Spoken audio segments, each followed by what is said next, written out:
In disputes, truth is born. That's what the Roman philosopher Marcus Tullius Cicero said over 2,000 years ago. The problem? These days, most arguments just give birth to more arguing. We yell. We interrupt.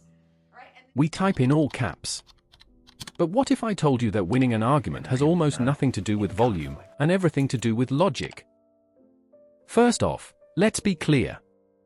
Winning an argument doesn't mean humiliating the other person or forcing someone to say you're right. A real win is when you either change someone's mind because your argument makes more sense, or walk away still disagreeing but with mutual respect intact. The loudest person might dominate the room, but the clearest thinker owns the truth. At its core, a logical argument isn't just what I believe and why. It's a structure, a chain of reasoning. For example, Premise 1, all humans are mortal. Premise 2, Socrates is human. Conclusion, Socrates is mortal. That's called deductive reasoning. If your structure is valid and your premises are true, the conclusion must be true. No guesswork. Another type of logical argument is called inductive reasoning, which starts from repeated observations and builds toward a general conclusion. For example, premise. Over the past 10 years, data from multiple countries shows that students who sleep at least 7 hours before an exam tend to perform better than those who sleep less. Conclusion, getting enough sleep likely improves exam performance. This isn't logically guaranteed, maybe well-rested students also study more.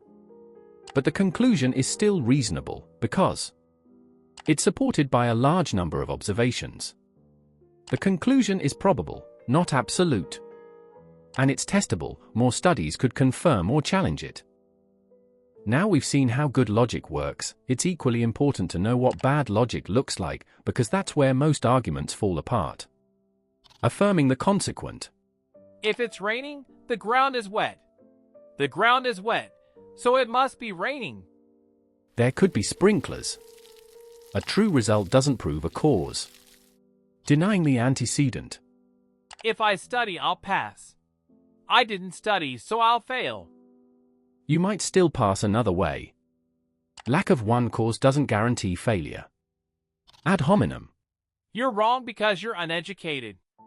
Attacking the person instead of the argument. Classic dodge. Appeal to authority. Einstein said it, so it must be true. Being famous doesn't equal being right. Appeal to ignorance. No one has proven aliens exist, so they must not. Lack of proof isn't proof of absence. Straw man fallacy. You want gun regulations? So you want to ban all guns? Misrepresenting an argument to make it easier to attack. False dilemma or dichotomy. You are either with us or against us. There are usually more than two options. Reality is rarely that black and white. Slippery slope. If we allow one exception, everything will fall apart. One step doesn't guarantee a total collapse. Begging the question or circular reasoning. God exists because the Bible says so, and the Bible is true because God wrote it. The conclusion is just a restated assumption. Hasty generalization. I met two rude people from New York.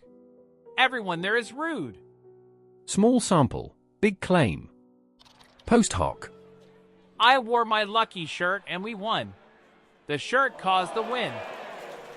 Correlation doesn't equal causation. Once you know these fallacies, they're everywhere. In politics, advertisements, arguments with your cousin at dinner. But once you notice them, they fall apart. Logic makes you sharper. Not just in arguments, but in life decisions, relationships, truth-seeking, everything. And we'll explore all of that here. So if that interests you, stick around. The next time someone yells in an argument, you'll already have won.